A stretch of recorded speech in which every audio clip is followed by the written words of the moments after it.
Investor summit हुआ, उसमें क्या एमओयू साइन हुआ है, मेमोरेंडम ऑफ अंडरस्टैंडिंग। एमओयू का मतलब प्रोजेक्ट एग्जीक्यूशन नहीं होता है। ये भ्रम पैदा करने के लिए जो बोलना है बोल दे। की पार्टी चाहती क्या है? पहले नीतीश कुमार इन्वेस्टर्स नहीं बुलाते हैं, तब चिराग सवाल उठाते हैं, आप लोग सवाल उठा देते हैं। अब बुला रहे हैं तो फिर एक नया आप लोग बात कर रहे हैं कि यहाँ काम कौन करेगा। तो क्या नीतीश कुमार करे तो करे क्या? पहले आपको यहाँ के युवाओं को कुशल बनाना होगा, प्रशिक्षण करना पड़ेगा। कुशल का मतलब, मेरा मतलब हुआ कि आपको एक ट्रेनिंग देना होगा। जब माननीय मुख्यमंत्री जी को आईटीआई कॉलेजेस जो बंद पड़ी थी उनको सुचारू ढंग से चलवाना चाहिए था।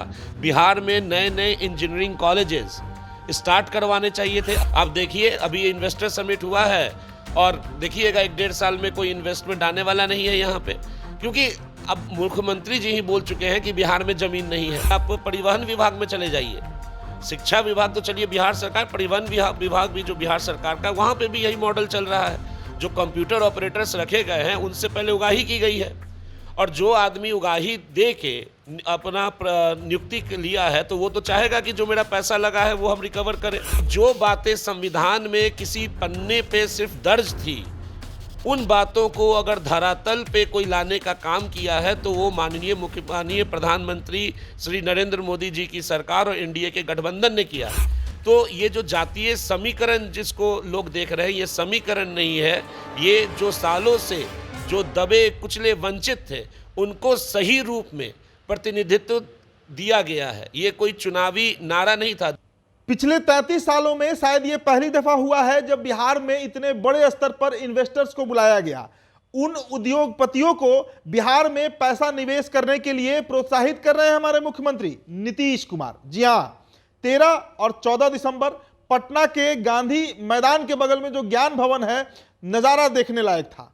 उद्योग मंत्री समीर महासेठ तो मौजूद थे ही, साथ ही साथ खुद मुख्यमंत्री भी वहां पर आते हैं और निवेशकों से यह आग्रह करते हैं कि बिहार में भाई पैसा इन्वेस्ट कीजिए, यहाँ के युवाओं को अब रोजगार की जरूरत है। 3 महीने लोकसभा चुनाव को रह गए हैं और इस समय सीएम नीतीश कुमार ऐसी बातें कर रहे हैं। इसके अलावा लगातार बहाली आ रही है। पहले दफा जो बीपीएससी शिक्षक की बहाली आई करीब 1,10,000, इस बार फिर 1 लाख से ऊपर की बहाली है। कई वैकेंसी आने वाले हैं। खबर है कि स्वास्थ्य विभाग में 1.5 लाख वैकेंसी आने वाली है। इस पर हम बात करेंगे। हमारे साथ लोजपा रामविलास के युवा नेता राहुल सहाय मौजूद हैं, शिक्षक भी हैं। सर, हर समय आप और आपके नेता चिराग पासवान इन्वेस्टर्स की बात करते हैं, बिहार में आईटी कंपनीज की बात करते हैं, एमएनसीज की बात करते हैं। अब नीतीश कुमार शायद सुन लिए हैं और उस राह पर भी आगे बढ़ रहे हैं अभी, ताकि बिहार आगे बढ़ सके। देखिए, ये जो आप इन्वेस्टर समिट का उल्लेख कर रहे हैं, या फिर जो आपने अभी कहा कि बिहार में स्वास्थ्य विभाग में भी रिक्तियां आने वाली है, या फिर मौजूदा परिवेश में जो शिक्षक की बहाली हो रही है, ये सब चुनाव से पहले का लेफ्ट राइट है। अच्छा जी, आप अगर इन्वेस्टर समिट की बात करेंगे तो वहाँ पे जो मुख्यमंत्री जी आग्रह कर रहे हैं उद्योगपतियों से कि आप बिहार में निवेश कीजिए, बिहार में वो किस लिए आज के दिनों में निवेश करेंगे? अगर बिहार में निवेश करेंगे तो उनको एक स्किल्ड वर्कफोर्स की भी ज़रूरत चाहिए होगी। वो तो बिहार में है, तो वही तो बाहर जाकर चला रहा है देश को। बिहार में कहाँ स्किल्ड वर्कफोर्स है? भाई बिहारी ही जो स्किल फोर्स है वो बाहर चला जाता है, क्योंकि यहाँ पर कंपनीज नहीं है उसको दिखाने के लिए, डिलीवर करने के लिए। देखिए, मजदूर जो होते हैं वो अनस्किल्ड वर्कफोर्स में आते हैं। वही तो मैं कह रहा हूँ आपको। बिहार में जितने भी बिहारी जो देश से बाहर काम करते हैं वो सब ब्लू कॉलर जॉब्स में हैं ज़्यादातर। स्किल्ड वर्कफोर्स में जैसे कि आप इंजीनियर्स की बात कर लीजिए, या फिर कोई जो ओवरसीयर हैं उनकी बात कर लीजिए, वो सब स्किल्ड वर्कफोर्स में आता है। तो बिहार में आईटीआई जो किसी ज़माने में बिहार में युवाओं को प्रशिक्षण करती थी, विगत 18 वर्षों में जब से नीतीश जी की सरकार है तब से आईटीआई की क्या स्थिति है ये बताने की ज़रूरत है नहीं। जहां पहले आईटीआई कॉलेजेस हुआ करते थे वहां पे आज घने जंगल हैं। तो मौजूदा युवाओं को तो बिहार सरकार ने प्रशिक्षण किया ही नहीं। उसके बाद जो थोड़ी मोड़ी प्रशिक्षण हुई भी है वो भी माननीय प्रधानमंत्री की जो कुशल विकास योजना थी उसके अंतर्गत कुछ लोग प्रशिक्षित हो पाए। तो एक बात बताइए, आप लोग की पार्टी चाहती क्या है? पहले नीतीश कुमार इन्वेस्टर्स नहीं बुलाते हैं, तब चिराग सवाल उठाते हैं, आप लोग सवाल उठा देते हैं। अब बुला रहे हैं तो फिर एक नया आप लोग बात कर रहे हैं कि यहाँ काम कौन करेगा। तो क्या नीतीश कुमार करे तो करे क्या? देखिए, हम लोग जो बिहार के इंडस्ट्रियल रोड मैप की बात करते हैं, हमारा इंडस्ट्रियल रोड मैप जो है वो पूरी तरीके से स्पष्ट है। पहले आपको यहाँ के युवाओं को कुशल बनाना होगा, प्रशिक्षण करना पड़ेगा। कुशल का मतलब, मेरा मतलब हुआ कि आपको एक ट्रेनिंग देना होगा। जब तक आप डिमांड क्रिएट नहीं कीजिएगा तब तक सप्लाई कहाँ से आएगा? आप ही अगर उद्योगपति हैं, आप अगर बिहार में लगा रहे हैं उद्योग, तो आप भी तो चाहिएगा ना कि भाई जो मेरा लेबर कॉस्ट है वो कम हो, वो यहीं के लोग यहाँ से हम रिक्रूट कर लें। लेकिन जब आपको आपके काम के मुताबिक प्रशिक्षित युवा नहीं मिलेंगे तो आप तो बाहर के प्रदेशों से युवाओं को लेकर आएंगे। तो बाहर के प्रदेशों से जब युवाओं को लाना ही होगा तो क्यों नहीं वो लोग वहाँ पे इन्वेस्ट करेंगे। तो हमारी पार्टी का ये स्टैंड है कि सबसे पहले माननीय मुख्यमंत्री जी को ITI कॉलेजेस जो बंद पड़ी थी उनको सुचारू ढंग से चलवाना चाहिए था। बिहार में नए नए इंजीनियरिंग कॉलेजेस स्टार्ट करवाने चाहिए थे। अगर सरकार खुद नहीं स्टार्ट कर सकती थी तो कम से कम जो प्राइवेट कॉलेजेस जो बड़े शहरों में हैं, जो सफल कॉलेजेस हैं, जैसे रमैया की बात कर लीजिए, रमैया का नाम कौन नहीं जानते हैं, बेंगलोर में है रमैया कॉलेज, MS रमैया। उसी तरीके से और भी मतलब जो लीडिंग इंस्टीट्यूशंस हैं उनको बिहार में बुलाना चाहिए था। और जो बिहार के युवा जो ये शिक्षा में जो मतलब अपना करियर देखना चाहते हैं, उन सभी से टाई अप करके कोई एक कॉलेजेस का निर्माण करना चाहिए था। इसमें 2-3 साल लगते। जब युवा प्रशिक्षित होकर निकलते, जब आपके पास युवा प्रशिक्षित होते, तब आप उद्योग समित करते। ऐसा नहीं हो सकता है कि जो स्टूडेंट, अब चूंकि बैंगलोर का आप जिक्र कर रहे हैं, MS रामैया हो, दयानंद सागर इंस्टीट्यूट हो, DSIT हो, या और भी जो कॉलेजेस पुणे में हैं, सिंगत कॉलेज है, कई कॉलेजेस हैं, वहाँ पर जो बिहारी पढ़ रहे हैं वो अब बिहार वापस आने लगेंगे। यही तो नीतीश कुमार चाहते हैं कि जो बिहारी बाहर चले गए हैं उनको वापस बुला लिया जाए। जो आदमी बाहर चला गया है तो वो क्या आपके खोखले बयानबाजी की वजह से अपना जो व्यवस्थित जीवन है वो छोड़ के आएगा? अभी जो इन्वेस्टर समिट हुआ उसमें क्या MOU साइन हुआ है, मेमोरेंडम ऑफ अंडरस्टैंडिंग। MOU का मतलब प्रोजेक्ट एग्जीक्यूशन नहीं होता है। ये भ्रम पैदा करने के लिए जो बोलना है बोल दे। वो तो एक वादा होता है कि ठीक है साहब, हम आए, आपको आपका सब चीज़ हमको ठीक लगा, हम सोचेंगे।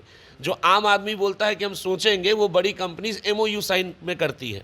आप देखिए, अभी इन्वेस्टर समिट हुआ है और देखिएगा 1-1.5 साल में कोई इन्वेस्टमेंट आने वाला नहीं है यहाँ पे, क्योंकि अब मुख्यमंत्री जी ही बोल चुके हैं कि बिहार में ज़मीन नहीं है।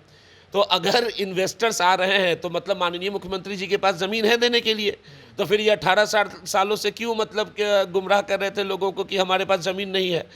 समुद्र के किनारे नहीं है चूंकि। नहीं, आप देखिएगा अभी माननीय मुख्यमंत्री जी का ये भी बयान है कि चूंकि बिहार में उतनी पर्याप्त मात्रा में ज़मीन नहीं है इसलिए उद्योग नहीं लग सकता। वो तो समुद्री तट वाला तो वो तो बोलते हैं कि भाई स्पेशल स्टेटस का मिलना चाहिए। नहीं तो मुख्यमंत्री जी ने इस पे भी जोर दिया है कि बिहार में उतनी ज़मीन है नहीं। तो बिहार में जब ज़मीन नहीं है तो आज कहाँ से ज़मीन निकल गई? और अगर पहले से बिहार के सरकार के पास लैंड बैंक था तो 18 सालों से ये क्या कर रही थी? तो देखिए, हम लोग मौजूदा मुख्यमंत्री जी का ये जो इन्वेस्टर समिट है इसके खिलाफ में नहीं है, लेकिन हम लोग ये कह रहे हैं कि ये जो इन्वेस्टर समिट है इसको बिहार के युवाओं को रोजगार देने की मंशा से नहीं बुलाया गया था। ये जैसा मैंने कहा, चुनाव के पहले का लेफ्ट राइट सेंटर है, एक शोर क्रिएट करने का मतलब कि एक ज़रिया है, एक नैरेटिव तैयार करने का ज़रिया हो रहा है। धरातल पे इसका कोई भी लाभ जनता को आज या जब तक मुख्यमंत्री जी रहेंगे तब तक नहीं होगा। पहली बात तो ये। दूसरी बात ये कि मुख्यमंत्री जी की खुद की राजनीतिक पॉलिसी क्लियर नहीं है। जो इन्वेस्टमेंट होता है, कॉरपोरेट जो इन्वेस्ट करते हैं, वो बहुत हद तक आपके पॉलिसी स्टेबिलिटी को भी ध्यान रखते हैं। तो जब आपका खुद का पॉलिसी स्टैंड क्लियर नहीं है, कोई आदमी पैसा लगाएगा तो वो भी तो देखेगा कि जो रियायत मुझे आज मिल रही है कम से कम 5 सालों तक ये मिलते रहे, ताकि हम अपना जो निवेश है उसको रिकवर कर पाए। जब पॉलिसी स्टेबिलिटी ही नहीं होगी तो क्यों आएगा? ये तो एक प्रोपोगेंडा था, एक एजेंडा था। माननीय मुख्यमंत्री जी ने अपने व्यक्तिगत कॉन्टैक्ट्स को यूज़ करके कुछ उद्योगपतियों को बुलाया था, चाय नाश्ते का पार्टी चला, भोजन भी था, भोजन भी हुआ, हवा में वादे हुए। अब इन वादों को भुनने की कोशिश की जा रही है। अच्छा, एक सवाल है राहुल जी, बीते 2-3 सालों में जब से तेजस्वी यादव एक्टिव हुए हैं 2020 विधानसभा चुनाव के बाद, अडानी ग्रुप पर बड़ा हमलावर रहे हैं, चाहे राहुल गांधी हो, तेजस्वी यादव हो। वो अडानी ग्रुप अब बिहार में इन्वेस्ट करने की बात कर रहा है और कह रहा है कि हम यहाँ के 10,000 युवाओं को रोजगार देंगे। और साथ ही साथ तेजस्वी यादव उस कार्यक्रम में नहीं गए थे, ये भी एक बड़ा चर्चा का विषय हुआ। कैसे देखते हैं इसको? तो ये तो खुद बता रहा है, जब बिहार के उप मुख्यमंत्री इन्वेस्टर समिट में नहीं है, तो सरकार की कितनी सीरियसनेस है इस प्रोग्राम को लेके, ये अपने आप में उजागर हो रहा है। और उद्योगपतियों को सिर्फ कोसने से नहीं होगा, यही उद्योगपति हैं जो आज के दिनों में भारत के युवाओं के लिए रोजगार सृजन कर रहे हैं। कितने मध्यवर्गीय युवा, और आप देखिए भी बिहार में ही कितने मध्यवर्गीय युवाओं को देख लीजिएगा जो MBA करने के लिए 10-10 लाख और 25-25 लाख डोनेशन दे के जाते हैं, वो कहाँ काम करते हैं? प्राइवेट सेक्टर्स में काम करते हैं। सरकार ने तो अपना सारा जिम्मा आउटसोर्स कर दिया है। अभी ही देखिए आप चल जाइए, ट्रांसपोर्ट डिपार्टमेंट जो है बिहार का, उसमें जितने भी कंप्यूटर ऑपरेटर्स हैं वो सारे आउटसोर्स्ड हैं। वो क्या बिहार सरकार ने उनकी नियुक्ति की है क्या? और जब बिहार सरकार ने नियुक्ति नहीं की है तो क्या सरकारी दफ्तरों में क्या उस आउटसोर्स वाले कंप्यूटर ऑपरेटर्स पे आरक्षण का रोस्टर चला होगा क्या? एक सवाल यहाँ पर आपसे हम जरूर करेंगे। संदीप सौरभ को आप जानते होंगे, पालीगंज से विधायक हैं वाम दल के।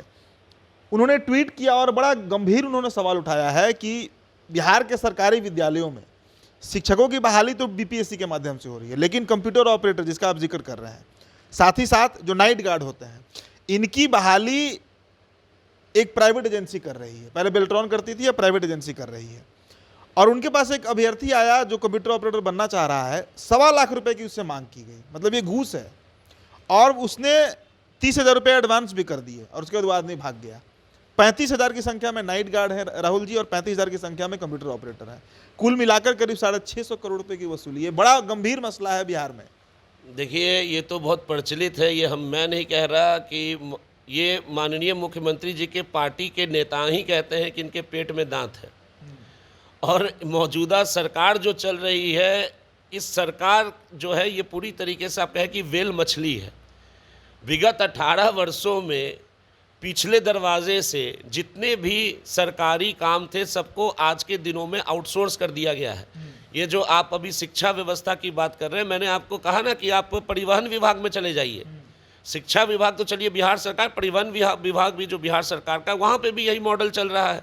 जो कंप्यूटर ऑपरेटर्स रखे गए हैं उनसे पहले उगाही की गई है, और जो आदमी उगाही दे के अपना नियुक्ति लिया है तो वो तो चाहेगा कि जो मेरा पैसा लगा है वो हम रिकवर करें। ये पैसा कहाँ से रिकवर हो रहा है? ये पैसा आम जनता के पॉकेट से रिकवर हो रहा है। और इसी मायने में आप देखिए कि कितना मतलब 2 नंबर का काम होता है। अब यही जो कंप्यूटर ऑपरेटर्स हैं, चाहे शिक्षा विभाग में हो जाएं, चाहे आपको परिवहन विभाग में हैं, इन लोगों की कोई जिम्मेवारी है बिहार सरकार के प्रति या आम जनता के प्रति? नहीं। अच्छा, और इन लोगों को उतना सैलरी भी नहीं दिया जाता है। जो कंपनी ने इन प्राइवेट लोगों को रखा हुआ है वो खुद इनको 10 देती है और बिहार सरकार से 13 लेती है। तो इस तरीके से आप देखिए तो निरंतर मतलब 600-700 करोड़ का हर एक साल बिहार सरकार के छत्र छाया में एक काली जो धन है वो जनरेट हो रही है। और ये सब धन कहाँ यूज़ होता है? ये सब धन यूज़ होता है फिर बालू के व्यापार में, ये सब धन यूज़ होता है फिर आपको चुनाव के प्रचार प्रसार में। तो जैसा कि बिहार की जनता भी जानती है और ये उजागर भी हो चुका है कि माननीय मुख्यमंत्री जी के पास बिहार के भविष्य के लिए कोई ठोस एजेंडा नहीं है। ये बस अंधेरों में तीर मार रहे हैं कि कोई तीर जो जाके लगे और 5 साल का इनका संजीवनी बूटी जो राजनीति का है वो चले। एक तो लगेगा 2024 के लोकसभा में, आपको लग रहा है? नहीं, 2024 के लोकसभा जनता तो प्रतीक्षा कर रही है कि किसी तरीके से ये अवधि खत्म हो और इनको मतलब कि सत्ता से बेदखल किया जाए। किस लिए जनता वोट देगी इनको? वोट तो पहले भी नहीं देती थी। 43 सीट आया तभी CM बने ही है। अब वही तो मैंने कहा कि जो 43 सीट पे ये मुख्यमंत्री बने हुए हैं, और अगर ये सोच रहे हैं कि बिहार की जनता के आशीर्वाद की वजह से ये मुख्यमंत्री बने हुए हैं, जनता का मैंडेट इनको मिला हुआ है, तो बहुत भूल में है। जनता का मैंडेट इनको विपक्ष में बैठने के लिए मिला हुआ था। फिर अगले बार भी मिलेगा तो हो सकता है सत्ता में बैठ जाए, हो सकता है 20 सीट आए लेकिन फिर CM बन जाए नीतीश कुमार। इस बार उनको लेगा कौन? मुख्यमंत्री जी आज के दिनों में पॉलिटिकल लाइबिलिटी है। भाजपा के दरवाजे तो बंद हैं, भाजपा के NDA के दरवाजे बंद हैं। गठबंधन में पूरा ये हाथ पैर मार चुके हैं। प्रधानमंत्री पद के दावेदार के लिए अपने आप को देख रहे थे। आज के दिन में स्थिति ये है कि इनको अपना मुख्यमंत्री पद भी इनको बचा ले तो ये बहुत बड़ी चीज़ हो जाएगी, जो बचने वाली अब है नहीं। और आप देखिए जिस तरह उत्तर प्रदेश में, मध्य प्रदेश में और आपका राजस्थान में जो रिजल्ट आया है NDA का, वो अपने आप में बता रहा है। जाति समीकरण सेट किया गया। छत्तीसगढ़ में एक आदिवासी को बना दिया गया, मध्य प्रदेश में मोहन यादव को बना दिया गया, विष्णु शर्मा को राजस्थान में ब्राह्मण को बना दिया गया। तो ब्राह्मण, यादव और आदिवासी, बड़ा समीकरण जो है वो सेट किया गया है बीजेपी की तरफ से। और जदयू कह रही है कि ये नीतीश कुमार के जातीय जनगणना के डर से बीजेपी कर रही है। कौन सा जाति जनगणना? बिहार में जो हुआ, किसी तक कहें इस बात को? ये जाति जनगणना सिर्फ कागज पे था। मैं पहले भी अपने वक्तव्य में बोल चुका हूं और हमारे नेता माननीय श्री चिराग पासवान जी भी इसको बोल चुके हैं कि ये जाति जनगणना एक, आप कहिए कि गुमराह करने का तरीका था। आधे से ज़्यादा लोगों से तो पूछने भी लोग नहीं आए। खुद मेरे घर में नहीं लोग पूछने के लिए आए कि भाई आप किस जाति से आते, कोई जनगणना हमारी तो हुई नहीं। लेकिन चलिए, चूंकि मैं एक राजनीतिक दल से संबंध रखता हूं तो ये बात कहा जा सकता है। लेकिन आप बाकी के लोगों से भी पूछ लीजिए, सर्वे करा लीजिए। तो बिहार की जातीय जनगणना जो थी वो पूरी तरीके से आंखों में धूल देने का प्रयास और एक गलत। लेकिन बीजेपी ने तो सेट किया है भाई, यादव, दलित, मुस्लिम, ब्राह्मण। नहीं नहीं नहीं, ये जो आप जातीय समीकरण बोल रहे हैं, जातीय समीकरण नहीं सेट हुआ है। जो जाति को काफ़ी दिनों से जिनका प्रतिनिधित्व नहीं हो रहा था, उनको प्रतिनिधित्व देने का काम भाजपा और माननीय नरेंद्र मोदी जी ने किया है। अब आप देखिए, मोहन यादव जी यादव समाज से आते हैं। अब बिहार में देख लीजिए, लालू यादव जी, राबड़ी यादव जी को छोड़ के और कौन सा यादव है जो मुख्यमंत्री बन गया? तेजस्वी यादव। अब मतलब बनने वाले हैं। अब बनने वाले हैं। तो अगर इतना ही मतलब यादव प्रेम है उस दल में, तो किसी और यादव को आप मुख्यमंत्री बना दीजिए। तो ये तो उन्होंने नहीं किया, भाजपा ने तो किया है। ये तो मतलब प्रमाण है ना कि मोहन यादव जी को भाजपा ने मुख्यमंत्री बनाया। और मोहन यादव जी किसी सामान्य कार्यकर्ता हैं। वो मोहन यादव जी किसी राजनीतिक परिवार से भी नहीं आते हैं। तो आम कार्यकर्ताओं का सम्मान दिया गया वहाँ पे। यादव का रिप्रेजेंटेशन नहीं था, यादव का रिप्रेजेंटेशन वहाँ दिया गया। तो ये जो आप कह रहे हैं, या फिर आदिवासियों को आप बताइए, आदिवासी का सिर्फ नारा दिया गया था। आज के दिन में जो भारत के महामहिम राष्ट्रपति हैं वो एक आदिवासी समाज से आती हैं। वो किसके सरकार में दिया गया है? माननीय नरेंद्र मोदी जी के सरकार में दिया गया है। तो जो बातें संविधान में किसी पन्ने पे सिर्फ दर्ज थी, उन बातों को अगर धरातल पे कोई लाने का काम किया है तो वो माननीय प्रधानमंत्री श्री नरेंद्र मोदी जी की सरकार और एनडीए के गठबंधन ने किया है। तो ये जो जातीय समीकरण जिसको लोग देख रहे हैं, ये समीकरण नहीं है। ये जो सालों से जो दबे कुचले वंचित थे, उनको सही रूप में प्रतिनिधित्व दिया गया है। ये कोई चुनावी नारा नहीं था जो बाकी के लोग जो है वो नारा देते रहते हैं। चलिए, तो ये राहुल सहाय है हमारे साथ, लोजपा के युवा नेता हैं। और लोजपा में एक बात तो है कि भाई नेता बड़े जोश में रहते हैं, क्योंकि खुद इनके जो सबसे शीर्ष नेता हैं चिराग पासवान युवा हैं, काफ़ी युवा हैं, कम से कम बाकियों से तुलना की जाए, कम से कम राहुल गांधी से तुलना की जाए तो बिहार इन्वेस्टर समिट हो, लोकसभा चुनाव हो, जातीय समीकरण हो, कई मुद्दों पर हमारी चर्चा हुई है। आपकी जो प्रतिक्रिया होगी हमारे कमेंट बॉक्स में छोड़ते जाइएगा। मेरा नाम उदित तारण है। द बिहार टॉपर ये वीडियो आप देख रहे थे। बहुत बहुत शुक्रिया।